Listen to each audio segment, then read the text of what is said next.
Olá, estamos de volta para mais um programa O que é o Espiritismo? Orson Carrara.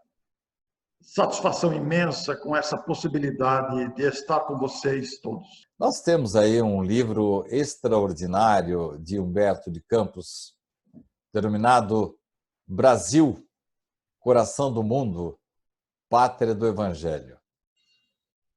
Segundo Richard Simonetti, a mensagem cristã, ela já percorreu vários países, alguns se deram bem e se desincumbiram bem dessa mensagem e outros não. Orson, eu quero falar hoje sobre o Espiritismo no Brasil e mais propriamente sobre a mensagem cristã no Brasil. O Brasil já está se tornando, ou há alguma possibilidade de vir a se tornar efetivamente a pátria do Evangelho, Orson Peter Carrara? Que assunto empolgante esse, hein, Sidney? Maravilhoso falar sobre isso, né? Eu vou cruzar os braços aqui, eu viro a sua aula agora, Orson. Porque, veja bem, é muito interessante pensar nisso quando consideramos a concentração de grandes almas que vieram para o Brasil, não só espíritas, naturalmente.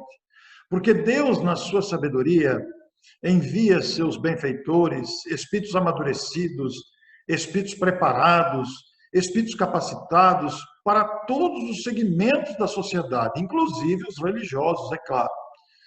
E o Evangelho está presente no coração de muita gente, ainda que com uma certa ingenuidade brasileira, inclusive nossa, dos espíritas, aqueles que estamos aprendendo, de nossos irmãos das variadas crenças. Mas, Sidney, considere, para o Brasil vieram Irmã Dulce, para o Brasil vieram Chico Xavier, para o Brasil vieram outros tantos vultos expressivos da mediunidade, não apenas espírita. Para o Brasil vieram grandes vultos da cultura evangélica, e daqui tem irradiado seu papel, sua grandeza moral, seus exemplos para outras pátrias, que também tiveram e têm seus nomes expressivos em todos os segmentos. Nós somos um povo jovem, nós somos um país jovem e estamos amadurecendo nas experiências. Estamos caminhando na proposta apresentada pelo título do livro, Brasil, Coração do Mundo, Pátria do Evangelho, esse país que é um continente capaz de abastecer o mundo com os alimentos materiais, capaz de abastecer o mundo com a criatividade da inteligência do brasileiro, capaz de abastecer o mundo com a sua alegria, com a sua espontaneidade, um povo alegre, que enfrenta a diversidade, sim, porque a diversidade é própria da nossa condição humana, mas um país onde a fé prevalece, onde a fé se faz presente, um país que não é diferente dos outros. Os outros países são também moradas de espíritos, filhos de Deus, nossos irmãos. Mas a dimensão continental do Brasil, a diversidade cultural e racial aqui presente, demonstra essa construção em andamento de amadurecimento dos seus habitantes. Penso que as experiências aqui acumuladas, principalmente através de Chico Xavier, de Divaldo Franco, de Irmã Dulce, de Dom Evaristo Arnes, de Zilda Arnes, mostram a grandeza do compromisso do país com as boas obras, as obras do Cristo. E se voltarmos na história, essa é a história recente, mas se voltarmos na história, veremos a prevalência do ideal cristão. Agora, alguém diria, mas você é capaz de falar isso com toda esta onda de corrupção, com toda esta onda de violência que assola o país, com esse despreparo social, com essa ausência de cidadania? Seria a minha pergunta a seguir. Então, como é que alguém pode se arvorar a dizer que este país tem preparado uma missão diante de tanta coisa que às vezes nos decepciona. Mas tudo isso, Sidney, são aprendizados de amadurecimento. Todavia, como nação, da mesma forma que outras nações falharam nos seus compromissos, nós também podemos falhar. Orson, no rol daqueles espíritos que vieram para subsidiar, para dar respaldo, apoio logístico à proposta do Coração do Mundo, poderíamos arrolar Caiba e Schüttel, Eurípides Barçanufo e Bezerra de Menezes? Poderíamos perfeitamente. Esse trio de espíritos, esse grupo de espíritos, eu não citei para não ficarmos apenas citando os espíritas. Mas eu depois quero falar também dos irmãos católicos evangélicos, mas é a subpergunta em seguida. Pois é, porque nosso Caiba Schüttel se tornou o bandeirante do espiritismo, o pai dos pobres de Matão, o espírita número 1 do Brasil, conforme seus biógrafos, e o apóstolo de Matão. A atuação de Caiba Schüttel extrapolou as fronteiras brasileiras. E ele fez com que a mensagem espírita chegasse a muitos países. Ele é o pioneiro da divulgação espírita internacional, pioneiro da divulgação espírita pelo rádio. E o que não dizer da influência maravilhosa de Bezerra de Menezes, como político, como cidadão, como médico, o chamado pai dos pobres de Matão. Isso já, aliás, o pai dos pobres, isso já demonstra a grandiosidade do compromisso. Médico dos pobres. O médico dos pobres, perdão, faltou a expressão, liguei, confundi com Caibar. E ainda lembrar do grande Eurípides Barçanufo, em Sacramento, com o Colégio Allan Kardec, com a sua mediunidade esplendorosa, com os exemplos de educação que deixou. São 3 vultos importantes. E se trouxermos o assunto para a mediunidade, nós não podemos esquecer de Ivone do Amaral Pereira, este exemplo incomparável de mediunidade séria, de comprometimento com o bem. E se sairmos do Brasil ainda, podemos buscar Amália Domingos Soler, entre tantos exemplos marcantes que aí estão. Mas acrescente seus comentários. Quando perguntei para Richard Simonetti, um pouco tempo antes de ele ficar doente, falei, Richard, o Brasil é o país mais católico do mundo, é o país mais espírita do mundo, é o país mais evangélico do mundo também. Brasil, coração do mundo, pátria do Evangelho. Você acha que esse intuito, esse objetivo, que ele sempre colocava isso como algo a ser alcançado ainda, Sim. Isso contará apenas com os espíritas? Ao que ele me respondeu. Aliás, eu fui bem específico na pergunta. Você não acha, Richard, que esse movimento grandioso evangélico no Brasil, tirando algumas distorções, mas no seu conteúdo são criaturas honestas, sérias, de boa fé, que querem o bem e ajudam muitas pessoas? Eu tenho um familiar que estava completamente desviado na vida, ele mora pertinho de você aí, e ele, graças a uma igreja evangélica, arribou-se, tornou-se uma pessoa de bem. Richard me respondeu, absolutamente, Sidney. O Evangelho, a pátria do Evangelho, vai contar, sim, com esse grande movimento evangélico que está se realizando. E vou mais além, disse ele. Você pode notar como surgiram sacerdotes muito lúcidos, de grande empatia, sacerdotes católicos que estão realizando trabalhos maravilhosos. Orson, você compactua com essa ideia? Completamente. Completamente. Porque, veja você, é um trabalho de expansão, não é pátria dos espíritas, é pátria do Evangelho. E o Evangelho não é exclusividade do Espiritismo, não está apenas no Espiritismo. Você disse muito bem na argumentação do Richard, é um trabalho de evangelização nacional que ultrapassa as fronteiras, mas situando apenas o Brasil. Em toda parte há pastores e padres recuperando pessoas.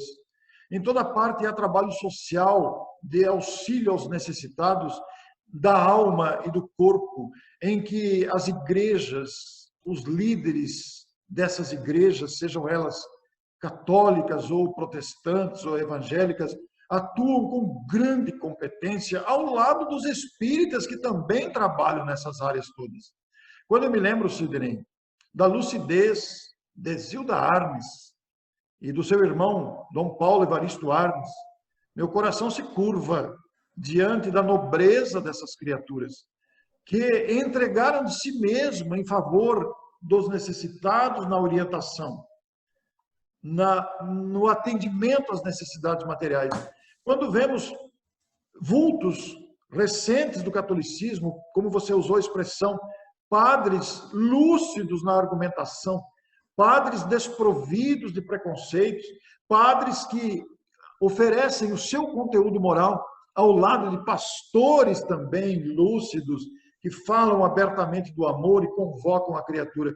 Quantas igrejas, como você disse o exemplo do familiar, não recuperam drogados, viciados em vários segmentos dos vícios e dos problemas sociais intensos?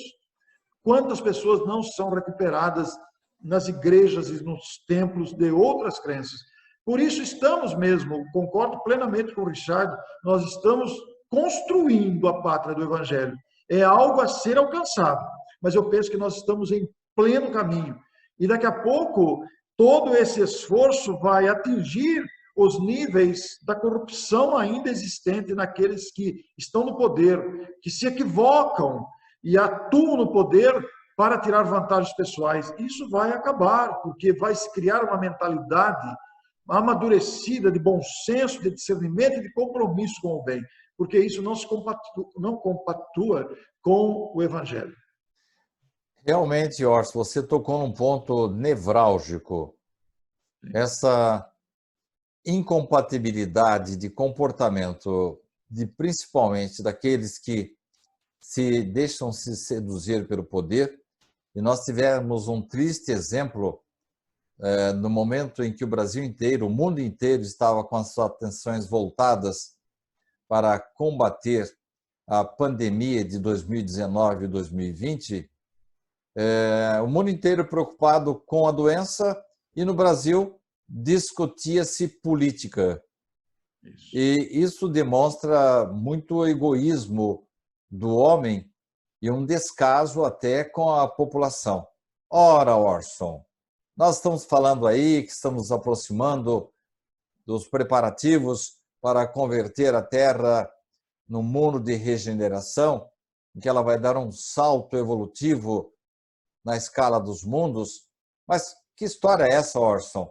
Com esse pessoal todo pensando só em si mesmo, em coisas materiais, e você vai para Wall Street, por exemplo, em Nova York, um querendo engolir o outro, ou vai para o outro extremo do país, vemos aí ditadores, vamos na África, criaturas que estão passando necessidades, uma expectativa de vida que não passa de 30 anos, com doenças ainda já debeladas no Brasil, mostrando um grande, completamente uma indiferença da parte dos seus governantes com os mais pobres. Se vai para o Oriente Médio, 1, 2, 3, 5% da população abarca toda a riqueza do país e mais de 90% de criaturas doentes e desdentadas. Orson, esse é um clima propício para a pátria do Evangelho no Brasil e um salto na evolução do planeta Terra, Orson? Não estamos um pouco distantes disso? Sidney, as ocorrências de corrupção, de falta de sensibilidade, ainda demonstradas pelos líderes mundiais e também presentes no Brasil, infelizmente, demonstram a nossa condição humana frágil nós não estamos aqui para atacar nem defender ninguém, não estamos aqui para tomar partido de um lado ou de outro, mas a história brasileira recente tem demonstrado esse descompasso com o compromisso da pátria. E isso demonstra a mediocridade moral que ainda nos caracteriza como seres humanos. Ainda estamos seduzidos pelas paixões, a paixão do poder, a paixão do dinheiro, a paixão de cargos, tudo isso é ilusão. E ainda seduzidos pelo desejo da alta promoção, seduzidos pela ilusão de que somos mais importantes do que outros, de que o nosso interesse deve prevalecer. Isso mostra que ainda somos egoístas. Mas veja, eu acrescentei uma palavra aí. Ainda somos egoístas. Porque toda essa experiência difícil, complexa que o país atravessa, no caso específico do Brasil, demonstra a necessidade das reformas, tão bendita por Allan Kardec lá na codificação. Mas que reformas? Todas elas. A reforma educacional, a reforma de nossas leis que permitem esses absurdos que nós vemos em andamento, a reforma dos hábitos, dos costumes, a reforma da legislação, a reforma tributária, a reforma judicial, todo um complexo de reformas que somente essas ocorrências desagradáveis vão desencadear. Porque a ocorrência desagradável, a injustiça que se faz, o abuso de todos os gêneros que aí está, vão demonstrando gradativamente ao coração humano que este não é o melhor caminho, que este caminho só traz prejuízos, é incompatível com a fundação, com a ocorrência do reino de Deus trazida por Jesus.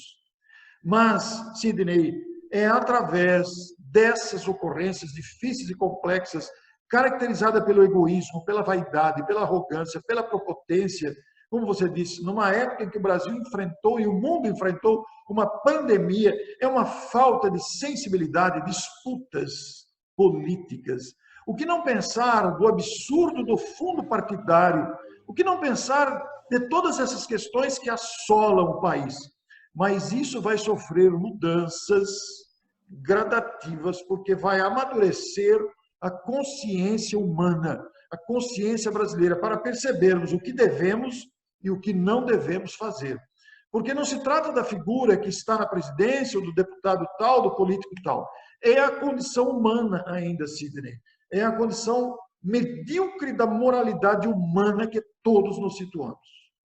Orson, no capítulo 18º do livro A Gênese, Allan Kardec faz uma metáfora interessante, mas, não obstante ela ter sido enunciada no século XIX, e entendo que, provavelmente, eu quero saber a sua opinião, ela está começando a acontecer agora no século XXI.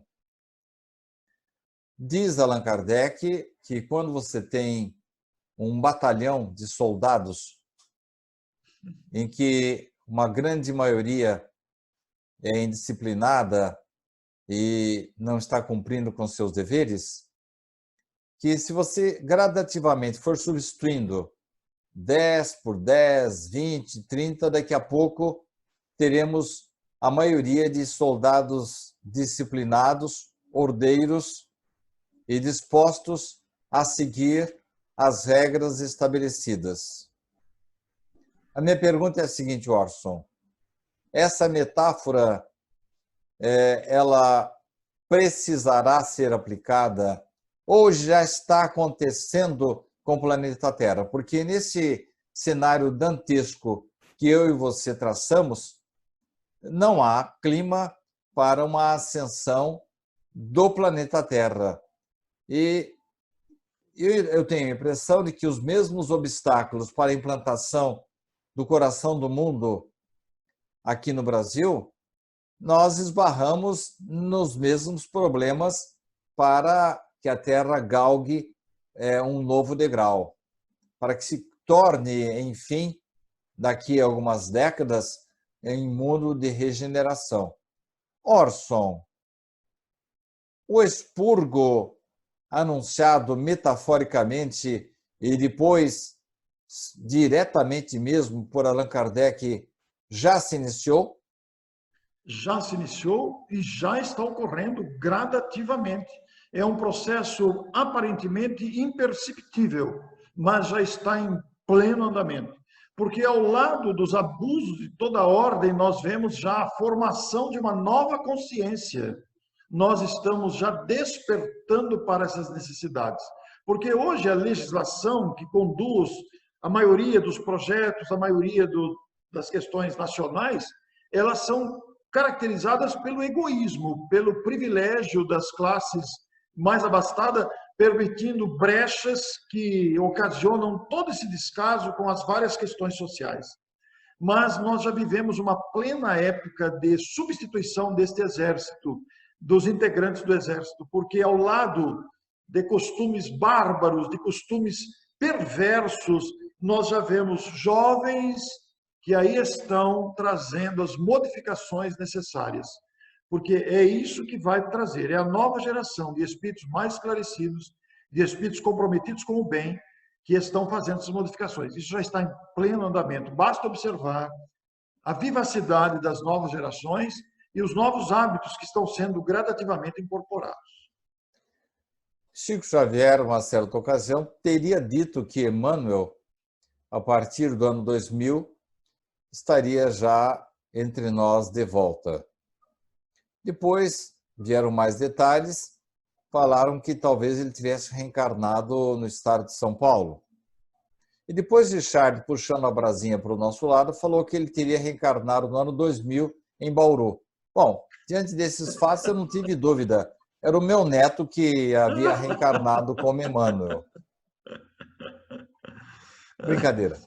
Claro. Estive na região de Itapeva e se eu não me reencontrei com Emmanuel já reencarnado, talvez seja um espírito que veio, já está aqui para ombrear-se a essa nova leva de espíritos que está começando a reencarnar no planeta Terra.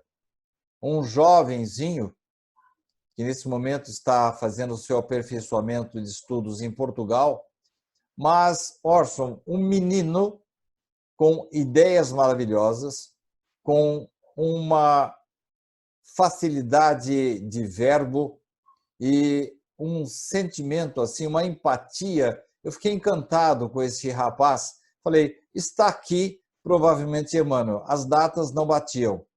Mas, se não for Emmanuel, deve fazer parte da equipe de Emmanuel. Isso. Estou delirando, Orson?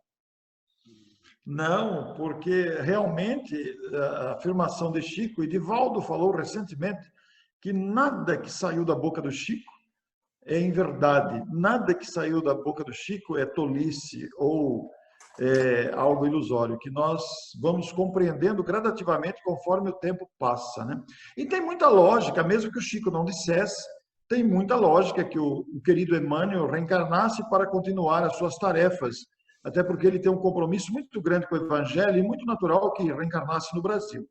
E realmente nós temos a oportunidade de verificar jovens que aí estão com pouca idade e demonstrando muita maturidade, muito conteúdo, né? Então, você não está delirando, não. Talvez delire do seu neto ser o próprio Emmanuel reencarnado. Aí sim é uma brincadeira, né? É brincadeira. Porque esses espíritos já estão entre nós. A própria Ivone Pereira cita a liderança de Vitor Hugo, trazendo ao planeta uma multidão de espíritos preparados, capacitados para promoverem essa modificação do planeta. Porque esses espíritos já estão reencarnando. E brevemente vão aparecer, já estão aparecendo.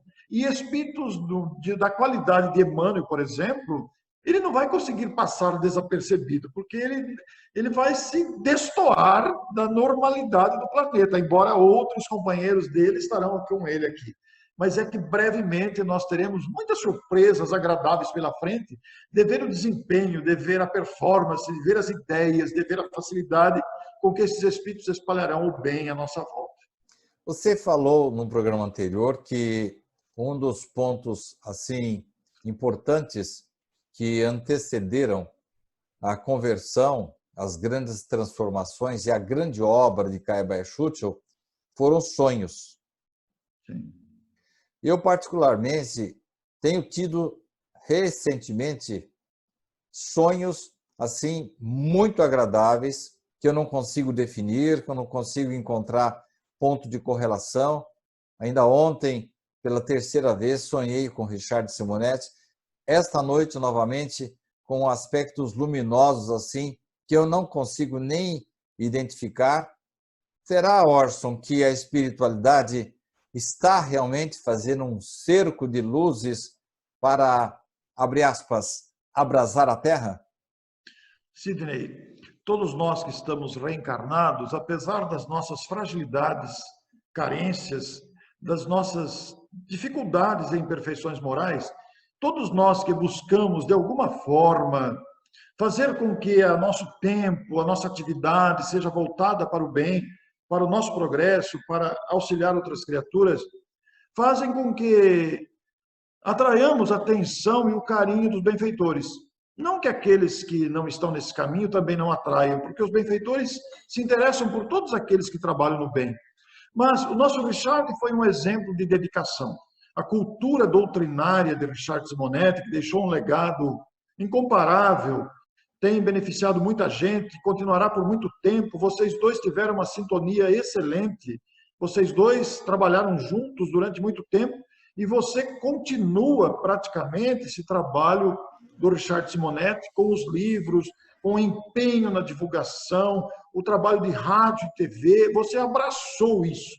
Você, como eu, somos aposentados e nós abraçamos a tarefa da divulgação espírita, com dedicação, dentro de todas as limitações que nos caracterizam como pessoa, dentro de todas as limitações que nos são próprias, mas nós abraçamos as tarefas. Assim como está acontecendo conosco, acontece com todas as pessoas que sentem dentro de si um ardor pela melhora moral da humanidade, ainda que tragam dentro de si imperfeições variadas que nós conhecemos ou até desconhecemos. E isso está em todos os segmentos da sociedade e em todas as crenças. E, portanto, isso é um abrasar, porque o assunto ferve, o assunto está em pauta, o assunto está toda hora sendo travado, está sendo levado. Eu assisti um filme essa semana, Sidney, que se chama Corajosos. É um filme de feição evangélica, está no Netflix. Quero sugerir a vocês todos que estão nos ouvindo, que estão nos vendo. Este filme traz uma lição sobre a missão do pai na influência sobre o filho. E os diálogos são maravilhosos, especialmente quase ao final do filme. E demonstram esse abrasar das ideias que não está apenas na palavra de religiosos, de pessoas que se dedicam à causa cristã, mas também está nas artes, está na música, está no cinema, está no rádio, está na novela, apesar das nossas novelas ainda instigarem a maledicência, as intrigas, etc. Mas há boas vozes levantadas para difundir a moral de Jesus nesta nova fase que a humanidade está entrando. Então existe um esforço gigantesco para abraçar, sim, para alimentar, sim, esse ideal novo de fraternidade. Muito obrigado, Orson, pela sua participação. Eu é que agradeço. Foi uma honra muito grande. Continuemos. Afinal de contas, o que é o Espiritismo? Vamos continuar perguntando. E a você, muito obrigado pela sua companhia, por estar nos seguindo, estar nos prestigiando, estar compartilhando o nosso programa. Na semana que vem, estaremos de volta com mais um programa O que é o Espiritismo?